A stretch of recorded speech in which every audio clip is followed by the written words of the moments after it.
What I got, you can't buy. It resides between my eyes. Walked through the fire, came out better on the other side.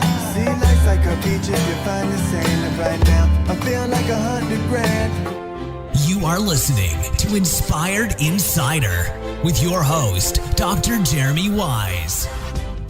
Dr. Jeremy Weisz here, and this one is a little bit different episode. This episode is actually going to go on the Firebelly Social Show. It'll also go on Inspired Insider, and so this is going to be a little bit different. So I am the founder of Inspired Insider. I talk with inspirational entrepreneurs and leaders. I always like to tell people to check out past guests. I'm here with my friend, colleague, Duncan Alney, who I'm going to introduce in a second. But Duncan, just tell people about your show for a second. Yeah. Hi, Jeremy. Thank you so much for having me here. I'm happy to be here. I always love doing anything with you, whether it's like, running around in Colorado on the top of the mountains or getting on the podcast with you. You're a great human. So my podcast is the Firebelly Social Show. And, probably obvious that it's about something social. And we're a social media marketing agency. And I talk to some of the leading entrepreneurs and founders in the food and beverage space, especially mission-driven companies. Who are some of the episodes people should check out on your show? That's a great question. I interviewed Asma Khan a few months ago, and she's a iconic restaurateur in London. Who's using food for social justice, and a very difficult restaurant to get into in London. And Rusty Jones, who's another founder of a water company, and Brandon, creative director of One Hope Wines. Some really cool, Jessica Hirschfield from Just Enough Wines. So some people that are really doing interesting things in the food and beverage space. Very cool. And, I like to also mention past episodes. Check out, and Duncan, I like to have the people and companies I admire on my podcast, like what you're doing at Firebelly and some other ones. Dodd. Okay. If you've heard of Moonclerk, I love Dodd Caldwell, Moonclerk. I had him on. I love their company. We talked about how he started the company, et cetera. That was fun. I had Tracy DeForge on, who runs an amazing business called the Players Impact, where they have ex-professional athletes invest in these companies. So you check her out. And Elon Gold, one of my favorite comedians in the world. Shout out to Jason Cement. I was talking to him, Duncan. I was like, you know what? After all of my VC Israeli interviews, I always send Elon Gold's stand-up bit because he, in a nice, sarcastic way, pokes fun at Jewish people and Israeli people. And so I would send them these hard, kind of like, hard business Israeli VCs to lighten the mood. And Jason said, I know Elon Gold. Do you want to have him on the podcast? I go, of course I do. And so I had him on. He did some amazing imitations. And so we will get to talking about Duncan's company. And this episode is brought to you by Firebelly. At Firebelly, they make brands more likable and profitable through social media marketing. They do organic and paid social strategies along with influencer marketing to help you get ROI. They were named one of the top 10 social media agencies in the world of Clutch. You've heard of Clutch. They do amazing work. So check them out. They've worked with Netflix, Qdoba, Fiji Water, and as Duncan was mentioning, other mission-based brands. And you can go to firebellymarketing.com or email them at hello@firebellymarketing.com. And as you know, if you've listened to my podcast as well, Rise 25, we help businesses connect to their Dream 100 relationships. And we do that by helping you run your podcast. And Duncan, you're the same way. For me, relationships are the number one thing in my life. I'm always looking at ways to give to my best relationships. And I found no better way over the past decade than to profile them and what they're working on my podcast. So if you've thought about it, check out rise25.com. Email me anytime, open to answer any questions that you have. So let's get rocking. I kind of wanted to start with, I took so many notes, and shout out to Drew Hendricks and his podcast. I was listening to his podcast with you to study for this, to see what should we be talking about. And we're going to talk about strategies on social, because I think there's low-hanging fruit in certain social channels that people are not using. We're going to talk about that. But I want to start with, you made a comment on Drew's podcast that stuck out to me. Okay. And you said, I moved from India to become a cowboy. I did say that. So what did you mean by that? I thought I could wangle out of answering it, but I guess you're going to press it. I grew up in India, and I grew up in Calcutta, which is a very cosmopolitan, maybe the most in some ways advanced place in India to me anyway, or Kolkata. And I used to dream about America, and I wanted to go to America, and I wanted to experience that life. But then I wanted to specifically feel that cowboy vibe, because I'd seen it in movies. And I wanted to,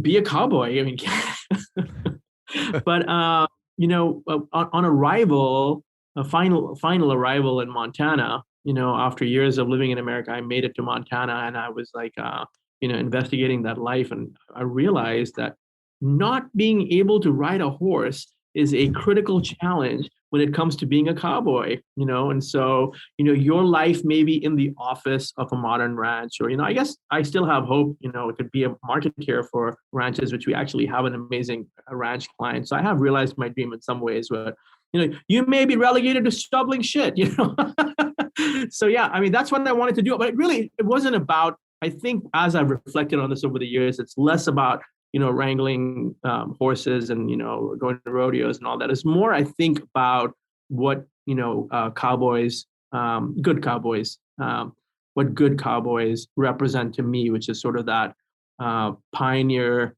spirit, forging westward, rugged individualism, the ability to like Alexis de Tocqueville said back in the day after traveling in America, the ability to move freely, without encumbrance. So that's not necessarily, real for me to move freely without encumbrance, but it's sort of the ideal, the American ideal in my mind. So it kind of represented for you the American dream in a sense. I was going to say diametrically different than the interconnectedness, vastly deeper interconnectedness of like the fabric of Indian culture. Yes, the American dream, correct. Yeah. And I feel like, being an agency owner, you're always a cowboy because you're wrangling people, you're wrangling clients, you're wrangling all kinds of things. That's awesome. Yeah, I've known for you for a while, and I had no idea that was the case. So that kind of stuck out to me in that interview, and that's what's cool. And you could check out Drew. I didn't even mention his website. Shame on me. barrelsahead.com. You could check out more on what he's doing there. But one of the things that also stuck out in that conversation, and I love low-hanging fruit of what people should be doing that are maybe missing the boat and they're not doing. And you talked about on the interview, Pinterest. Okay. For me, and I don't know, in your world, you're all about social. And I'm like, I'm neglecting this channel. And I imagine a lot of people are neglecting this channel a lot because people talk about Google, they talk about Facebook. And I think Pinterest is up there in the top 5 or so. I mean, you could correct me if I'm wrong. I don't know. I was reading somewhere when you said that, I was like, Pinterest is really popular. There's a lot of people on Pinterest, and I think it gets neglected. So what are your thoughts on Pinterest? And I'd love to hear about strategies on Pinterest. Yeah, that's a great question. And I second your emotion about Drew Hendricks being an amazing guy. And he just turned 50 a couple of days ago. So happy birthday to Drew. You're aging him. He's got a great experience set in the wine space. And so, if you're listening and you want someone to work with in the wine space and marketing specifically, he's a great guy. But I think that, Pinterest is, well, let's take a step back. Socialism is a very crowded space in terms of like the dominant players, right? When you think of the dominant players today, you think of, 3. You think of Facebook, you think of Instagram, and this sort of like unfamiliar giant, TikTok, where there's a lot of chaos, and the models are sort of still emerging. We started looking at Pinterest very seriously a couple of years ago, and for a couple of reasons. We're sort of seeing some of the challenges from a risk standpoint with putting everything into Facebook and Instagram, which, candidly, we we followed the market, and the market was heavy with Facebook and Instagram. And then I decided that we're going to maybe lead some of our clients in a different direction, manage your risk. Let's get onto a platform that candidly is better for food and beverage.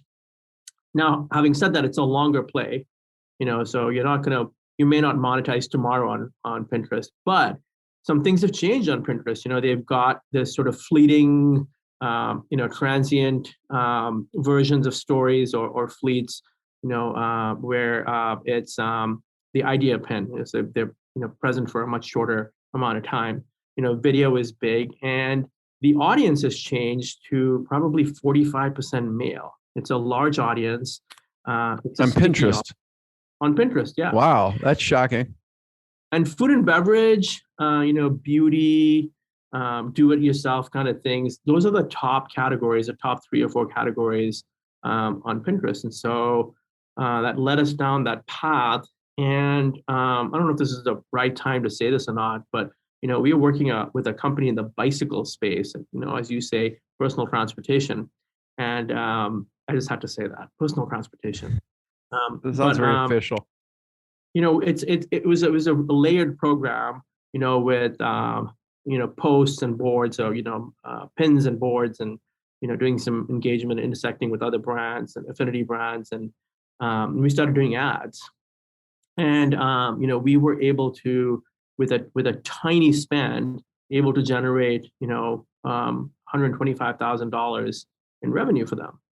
I mean, that's not a number to sneeze at, right? And so that really changed our perspective, and this is a great opportunity. But like anything else, the strategy is almost easier sometimes with these kinds of things than the day-to-day tactics, because the day-to-day tactics are changing, and it's like a I think the right word is estuary, right? It's like the delta of a river, where there's a sandbar one day and it's gone the next.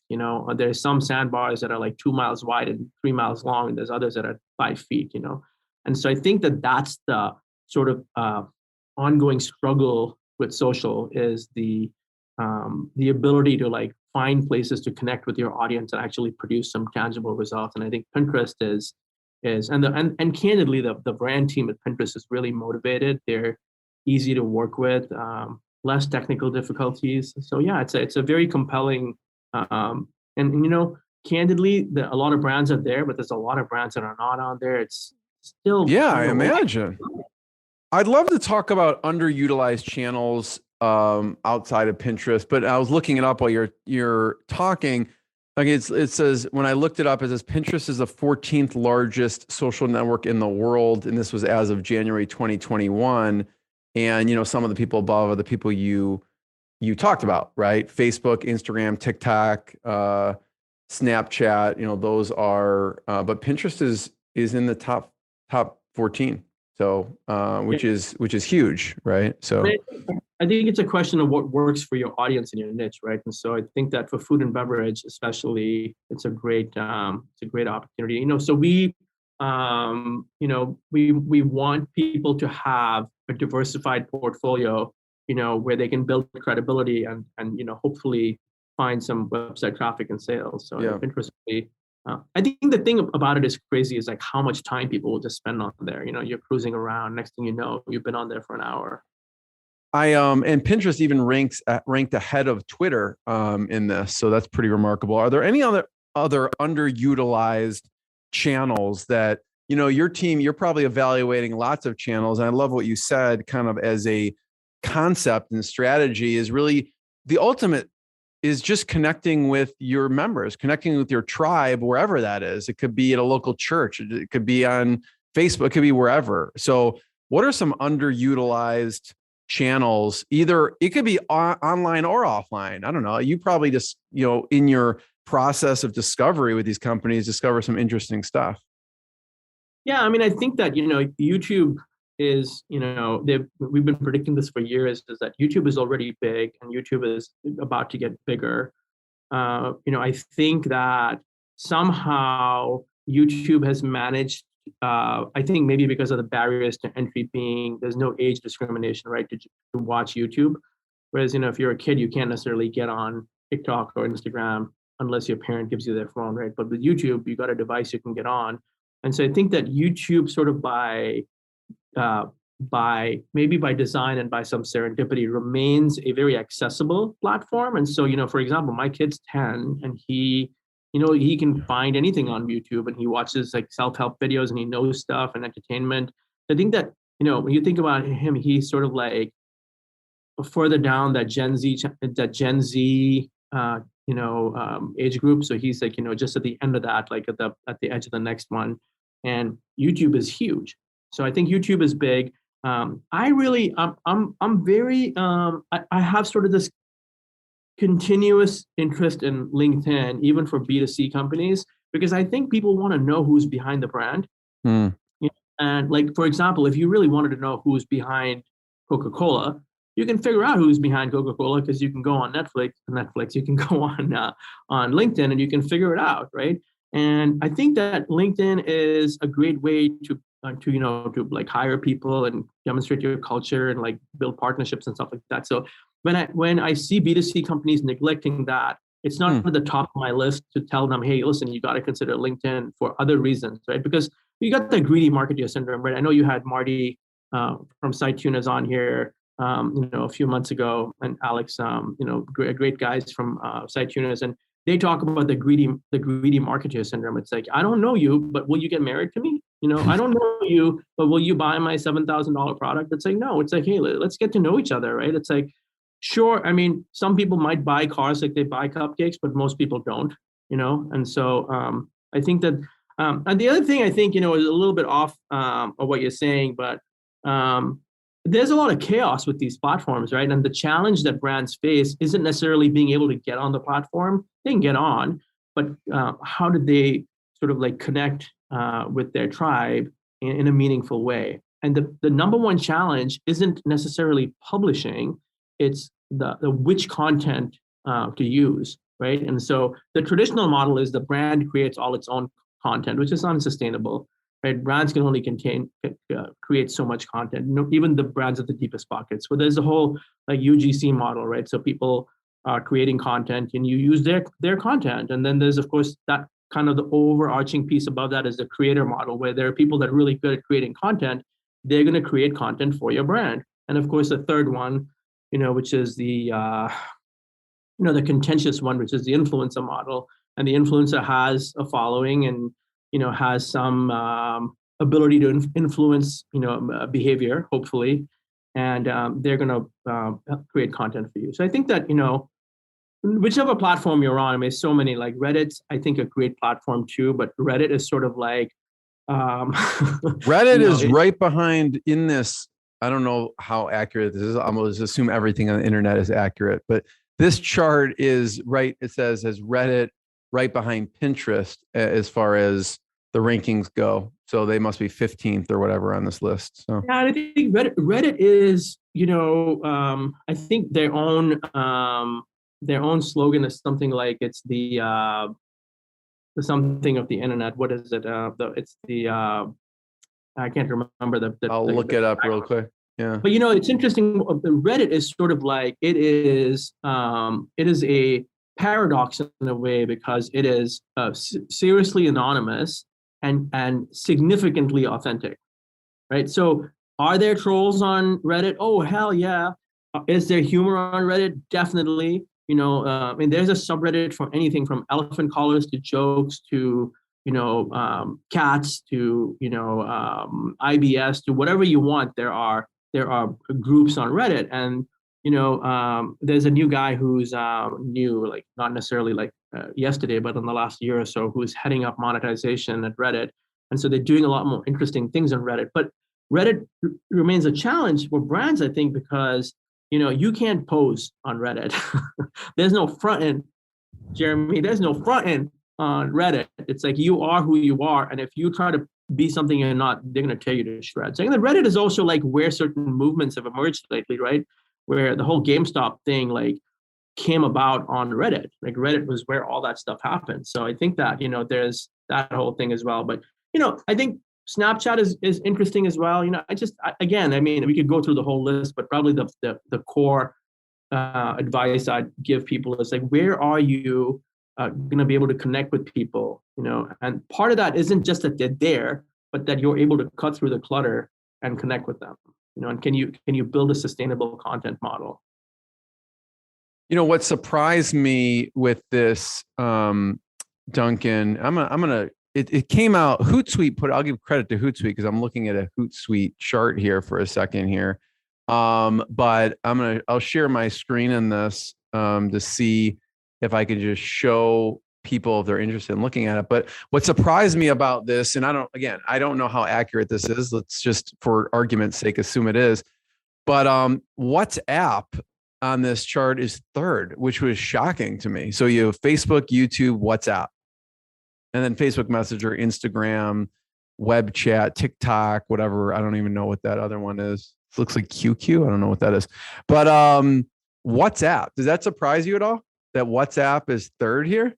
So it's interesting that we're having this conversation today. I was just thinking this morning how deeply integrated I am into the WhatsApp world, mainly because we've had clients in other countries, and I have a whole network of people in other countries, and especially in India, and so people, WhatsApp is it is a verb at this point, right? So people will say, yo, WhatsApp me later.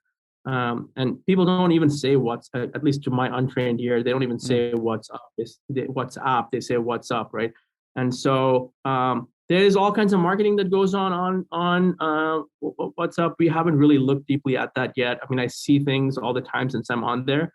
Groups are huge, and they're candidly, I mean, it's owned by Facebook, so there's that whole piece there. But it's real. I mean, it's definitely big in other countries. Yeah. I mean, Facebook Messenger is much, much bigger. I mean, with the rise of instant messaging in a stable way, although who knows how secure it is. That's, I think, a real opportunity. I'm trying to look at that list. It's really small.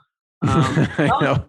Telegram. Have you heard of QQ? I don't even know what QQ. It looks like QQ. I have no idea what that is, but to be candid, honestly, I haven't paid attention to it. Telegram, we keep hearing about, for all kinds of different reasons. It's supposedly, I've heard both that it's terribly insecure and that it is secure. So I don't know what the reality is, and I'm personally not on Telegram, but Telegram is another. What are the ones at the bottom? Twitter is so funny. Twitter is Quora is there, and Twitter and Reddit. So Quora, I know people, frequent a bunch as well.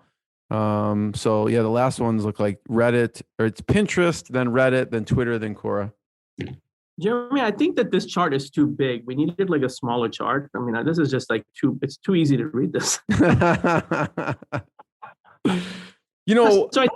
I think the connection opportunity is how you assess it, right? Because, I mean, obviously you can't be on all these platforms. Like even the most sophisticated brands get the fact that they can't. It was like FOMO, right? Yeah, definitely. I mean, it's interesting how so many even like mainstream agencies and brands are not paying attention, to these other opportunities. We have colleagues, you and I both have colleagues where, and we were that agency, a couple of years ago where we weren't doing a whole lot outside the main platforms. Now we're everywhere. I want to talk about, which kind of goes into the fundamental piece, which separates, what you do when people contact you, which is the strategy piece. And so I want to talk about kind of your audit and analyzing process when someone comes on, how that works. And just to wrap up that last conversation, our mutual friend David Melamed is a huge WhatsApp person. I think he says he's got huge groups on WhatsApp, uses it like you mentioned the groups, and has a big following of groups on WhatsApp. So there you go. But talk about a company comes to you and you start off with kind of auditing what they are doing and analyzing what they're doing. Talk about that process. Yeah, that's a key part of how we operate. And I'll even say that, hats off, to the team at Firebelly over the last couple of months have taken our own audit, up several notches to a whole new level of deliverable. But, people like Lauren Johnson, who on our team, and Sam Dietz, and Emily Hines, and Abby and Tatiana, have all done a great job. But what happens there is it's almost like when I tell clients, well, why do we need an audit? And it's like, well, you're in a boat and you are in the middle of a large body of water, and you're not really clear. You're going to an island that's 600 miles away, but you don't have a clear understanding of what's gone on in the past, right? You don't know. And so, what the audit does is it really gives you clarity on what's worked and what hasn't worked. From a content standpoint, which kinds of content have performed and which haven't, and what's the opportunity for improvement. Where's the engagement coming from? Are there people that are advocates, or there are people that are legacy complainers or trolls? All that kind of thing. So what's happened in the past, and then they layer that with a competitive analysis and saying, okay, like these 2 or 3 real competitors, or this aspirational competitor, what are they doing? And we look at that as a funnel too. So you're looking at what's happening, from an awareness, engagement, website, traffic, if there's any conversion happening. Can you look at all that? If we look at the ads too, and see what's happening there. Look at what you've done with influencers. How has the influencer play worked? We call it performance creative, where we're looking at creative that performs. And what that does for you, it gives you a sense that when you start looking at those trends and look at the data, you start getting a sense of what's worked and what can we extend ourselves into in the future. Then you say, okay, like I know that every time I post a picture of noodles and there's a cocktail and an apple next to it, that blows up, right? And so let's do more stuff with apples, because let's say it's an apple, let's show the apple more. And so now you're going to say, okay, I'm going to, let's say the strategy that becomes like, feature, the insight is we feature more products off the apples, and also consider like Asian food. And then we extend that into larger strategy, and the strategy could be like, dominate this market, or increase sales over there, or like,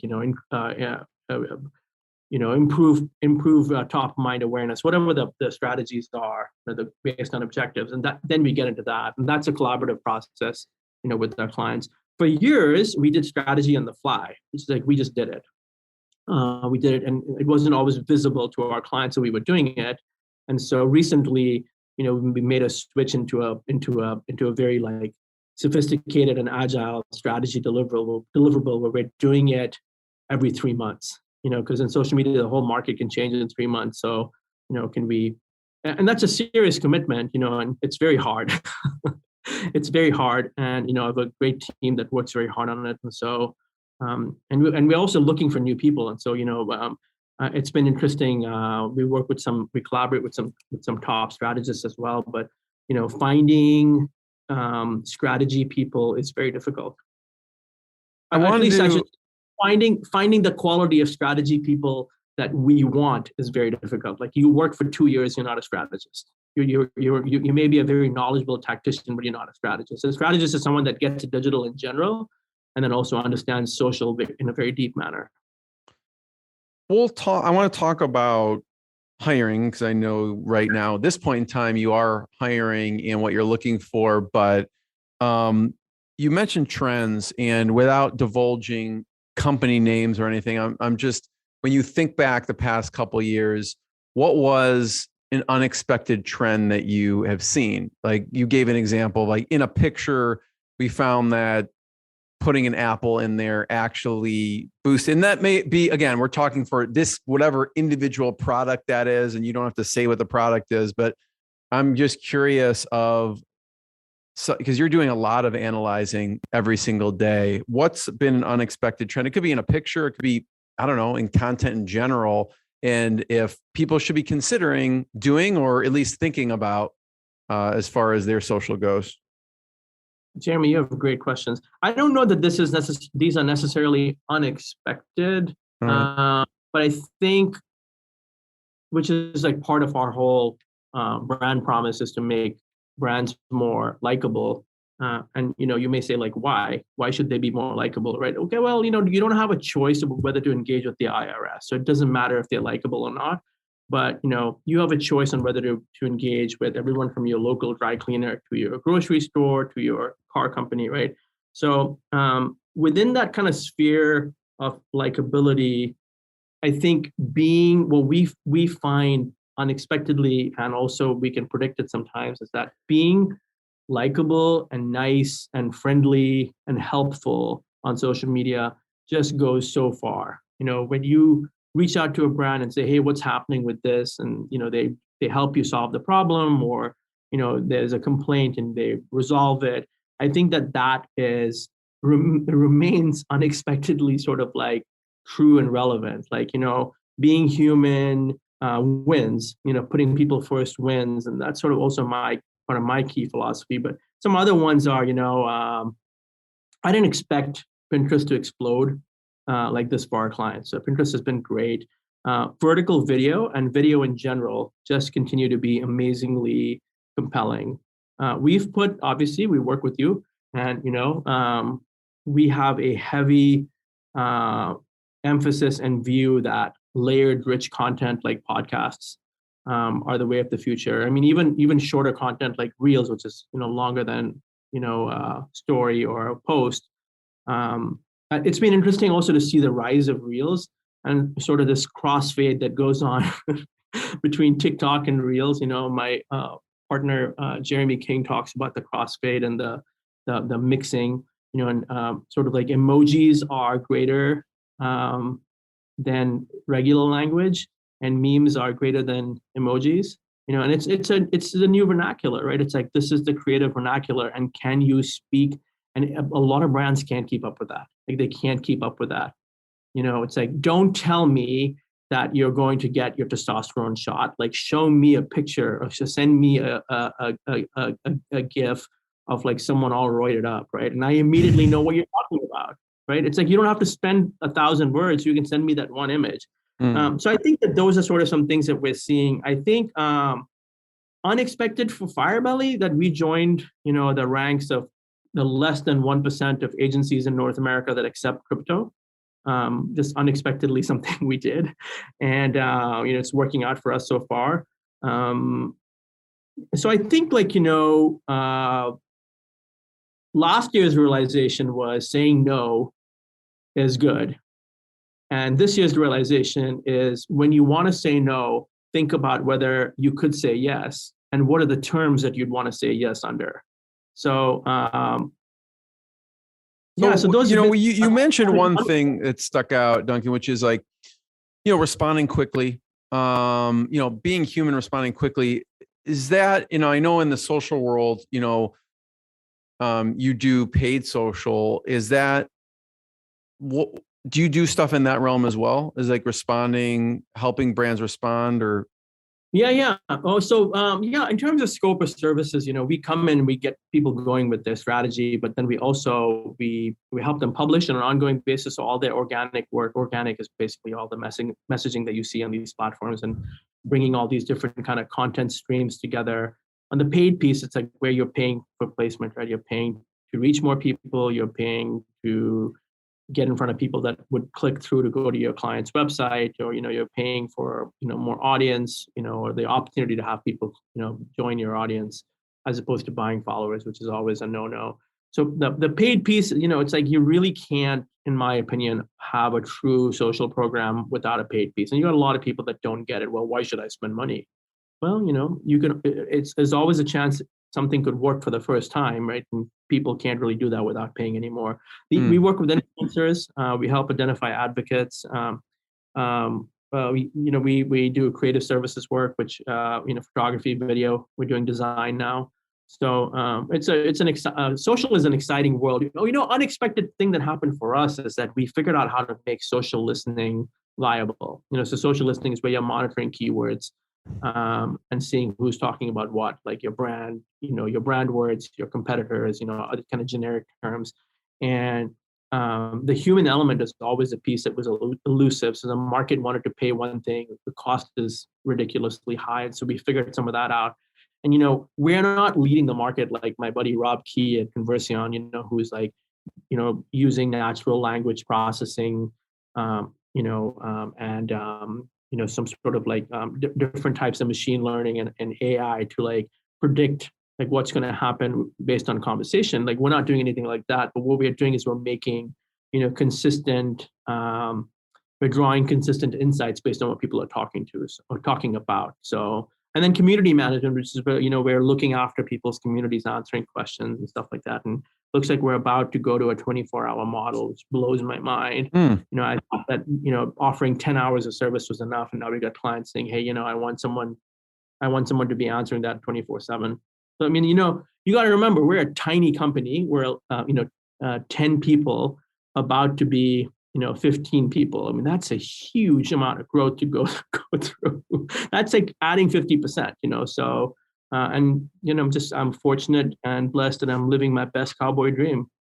Community management seems like it would be a popular service, and very helpful, but let's talk about hiring for a second. Okay. I am always intrigued by this conversation, as a business owner, of what people are looking for, how they hire, and what do you look for? We look for good humans that are looking for, some freedom. They're looking to work within a framework and some structure, but it's an agile person that gets social, and they want to be a part of a certain kind of culture. We're not a cult, but we definitely have our own culture, it's people that get social, that want to work with a values-driven company. It's like focus, integrity, reliability, and excellence, and definitely like as unpopular as it may sound from a client's perspective, like in my perspective, a client is not always right. There's going to be times when the client is wrong. I'm going to take my team side every time. We want to make sure the client wins, but I'm never going to throw one of my team members under a bus, to keep a client. The clients will come and clients will go. My team is with me. So, those are courageous things to say. It goes along with the fire in the belly, right? But that's who we are, and that's why certain kinds of clients want to work with us. Just in case someone's listening, and we're also talking in a moment of time, what positions are you hiring for now? In case someone out there knows someone. We're looking for, people that get and want to work in organic social, which is, writing content and sourcing imagery and working with our designer and, putting stuff out, managing the community, drawing insights, contests, all that kind of stuff. Like, you're managing a community really is what you're doing.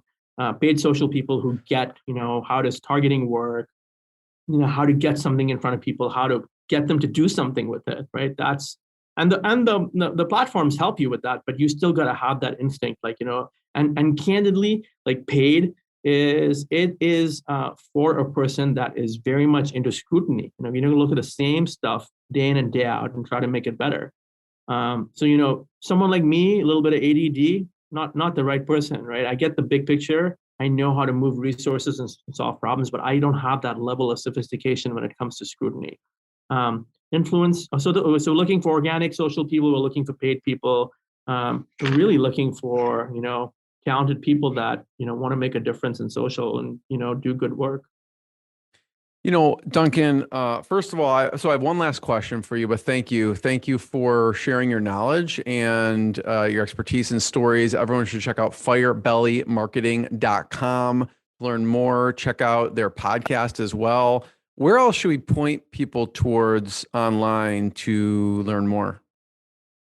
I think those are two good ones. We've done some cool stuff in the past. We used to have a YouTube show, Got the Fire, where we interviewed, people in Indianapolis, which is, where we originally based. We're everywhere, all over the country now in terms of people. But Got the Fire was a cool little show, and we have playlists. We put playlists together on Spotify, and those have just been named Firebelly Stereo. So it's like, we want to use music to communicate, build a world around our clients, but also a world around us. You can tell a lot about people by the music they listen to or don't listen to. But those are the key places. If you type in Duncan Alney, you can find me, in a few places too. So LinkedIn, Twitter, Instagram, those kinds of places. So this is not my final question because you sparked another question, but because you mentioned the music, what is your favorite song or two songs? Like if they're announcing you to speak at this big social conference, what song do you come out to? What are your favorite? That is an amazing question, and I will. I always like to back up my stats by data, and so this is my on repeat list, and my on repeat list on Spotify. I believe in both streaming and like real records and stuff like that. But I have been I think if I had to pick the couple songs that have consistently been around, I'm 53, that have been around my whole life. I would say Vienna by Billy Joel, which is a song about like thinking about visionary your vision of where you want to be and slowing down and getting to a place that's always going to be waiting there for you.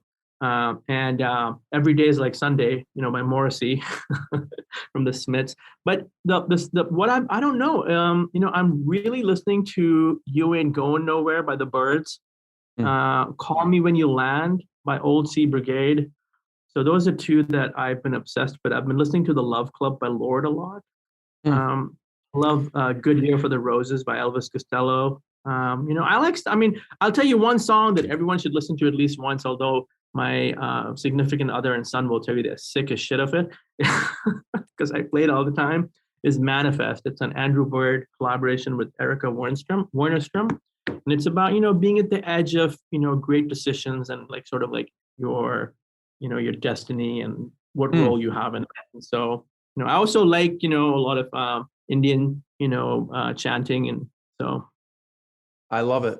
Thanks for sharing that. So that was not my final question, but because it just sparked me because we had a team meeting yesterday, and we like to have a question that everyone gets to know each other better. And that was our question, which is, what is your favorite song, or what's a song that you would come out to? And you get some interesting answers. And I know, my knowledge and expertise of artists and songs is slim to none. I love listening to music, but I couldn't name what the song was called or the artist. So I was like looking up what people were saying. But my last question, Duncan, for you is, I know you work with a lot of different types of companies, B2C, and I love to hear, as of late, there was an appliance brand that you are doing work with, and I'd love for you to just talk for a second about something that was exciting about that campaign or something that was going well about that. Yeah, so I'm not at liberty to announce the brand yet. It is a brand that most people would know in the home appliance space. I'll even go as far as saying it, you might find it in your kitchen. But they came to us and they said, hey, we are a highly demanding group, and we want to know what we've done with social recently and how can we do better. And the head of marketing, a very talented person, but also said, like, listen, I'm going to need to be convinced. And so, our team, and by the way, while all this is going on, I'm leaving to go to India to look after my very sick father and help my mother who's having trouble coping, and he has dementia. And so I'm, it's like a life or death situation. So I'm, we have, some change going on at the company, got a new, partner joining the company. And I'm like, okay, see you later. I'm out. We got this opportunity. You guys manage it. And so, Jeremy King, who's the partner I'm referring to in heading up revenue at Firebelly, and Lauren Johnson, who I mentioned earlier, who's a longtime Firebelly player, and some other people on our team, who I, again, mentioned earlier, took what we did and said, you know what, we're going to know everything we can about what this brand and its competitors have done. And so they did a lot of human analysis. They used several different tools. But what they did was that we were going to build a bulletproof audit and analysis of what this brand has done in the last 9 months. Now, you're going to understand that most companies in our position would do 3 months. They might do 6 months. And the reason is that that's a lot of data to be looking at. And they did 9 months to make it meaningful. And they really produced such an amazing set of insights. Not only did it look good, not only was the substance good, but even looked good.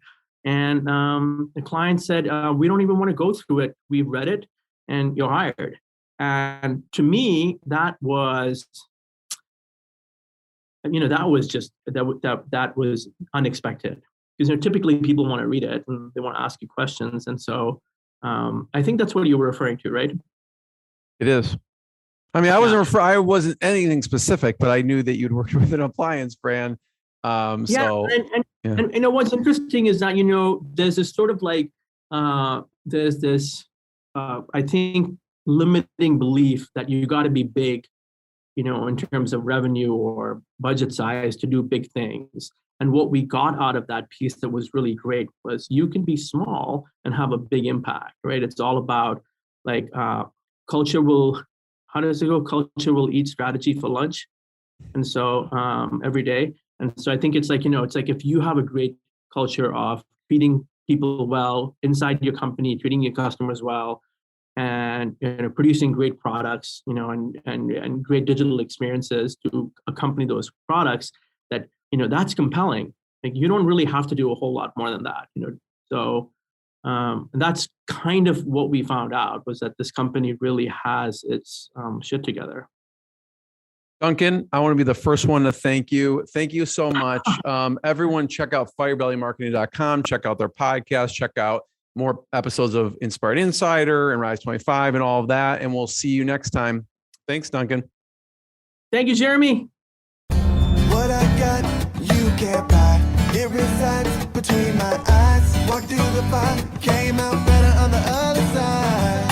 See, life's like a beach if you find the sailing right now. I feel like 100 grand.